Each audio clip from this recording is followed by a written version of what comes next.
Egyptian mythology में अब बारी है the awesome power of the Egyptian king of gods Amun ra को डिस्कस करने की। इजिप्शियन माइथोलॉजी में आमन ra को द फादर फिगर की तरह भी देखा जाता है, जिसे आज हम अपनी इस वीडियो में डिटेल्स में डिस्कस करने वाले हैं। तो चलिए बिना कोई देर किए लेट्स गेट स्टार्टेड।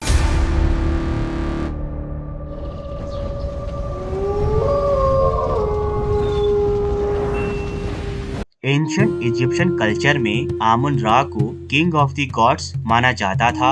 ये shape shifting amalgam god of air, sun और क्रिएशन था। इसके साथ ही Amun ra anthropomorphic personification of security और मिस्टीरियसनेस ऑफ लाइफ भी था।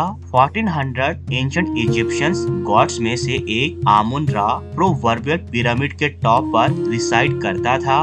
वो न सिर्फ गॉड ऑफ सन और एयर था, बल्कि अकेला ऐसा सिलेस्टियल बीइंग था जो खुद को क्रिएट कर सकता था। वैसे तो आमन ra ओरिजिनली 2 गॉड्स था।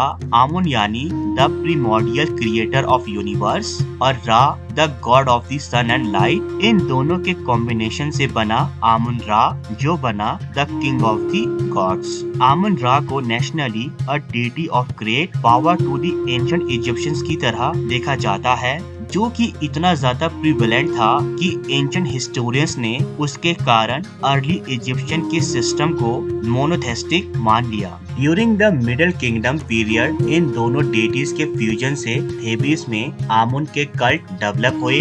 आज ओल्ड सिटी ऑफ थेबिस, जिसे लक्सर के नाम से भी जाना जाता है, सिटी ऑफ कार्ना को भी इंक्लूड कर रही है। इजिप्शियन पैंथियन में आमन ra को द सुप्रीम इम्पोर्टेंस दी जाती है, जो कि रैम की तरह स्ट्रॉन्ग हॉर्न्स और टॉल प्लम क्राउन लिए अपीयर होता है। फर्टिलिटी और वर्टिलिटी को आमन ra के एट्रीब्यूट्स की तरह देखा जाता है। एक सन गॉड की तरह ही आमन ra भी during the day and night sky में ट्रेवल कर सकता था। इस जर्नी ने साइकिल ऑफ लाइफ और डेथ को सिंबलाइज किया। सन के साथ उसके कनेक्शन के कारण ही उसे ग्रेट गॉड और लॉर्ड ऑफ द हेवन का टाइटल भी दिया गया। आमन ra का फेरोज ऑफ इजिप्ट के साथ क्लोज लिंक था, जिन्हें उसकी अर्थली रिप्रेजेंटेशन की तरह भी देखा जाता था। फेरोज से लेकर आम लोगों तक सभी आमन ra को एक डिवाइन लीनेज की तरह देखते थे। थेबिस में तो इस ग्रेट गॉड के लिए टेम्पल ऑफ कार्नाक भी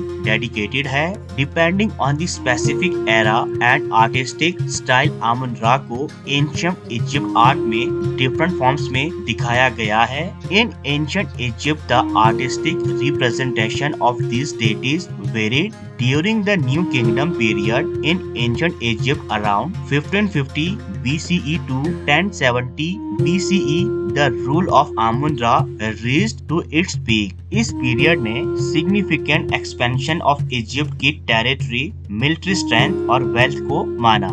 इस एरा के दौरान pharaohs such as Hatshepsut, Thutmose III, Amenhotep III और रैमसेस II ने लविश लाइफस्टाइल को एंजॉय किया। Also the wealth and resources of Egypt increased. तो दोस्तों, ये था Amun ra the great Egyptian god. अभी के लिए इस वीडियो में इतना ही। मिलते हैं अपनी नेक्स्ट वीडियो पर। And please subscribe my channel, ताकि हम एक वंडरफुल कम्युनिटी डेवलप कर सकें। तब तक के लिए गुड बाय। मिलते हैं अपने नेक्स्ट वीडियो में।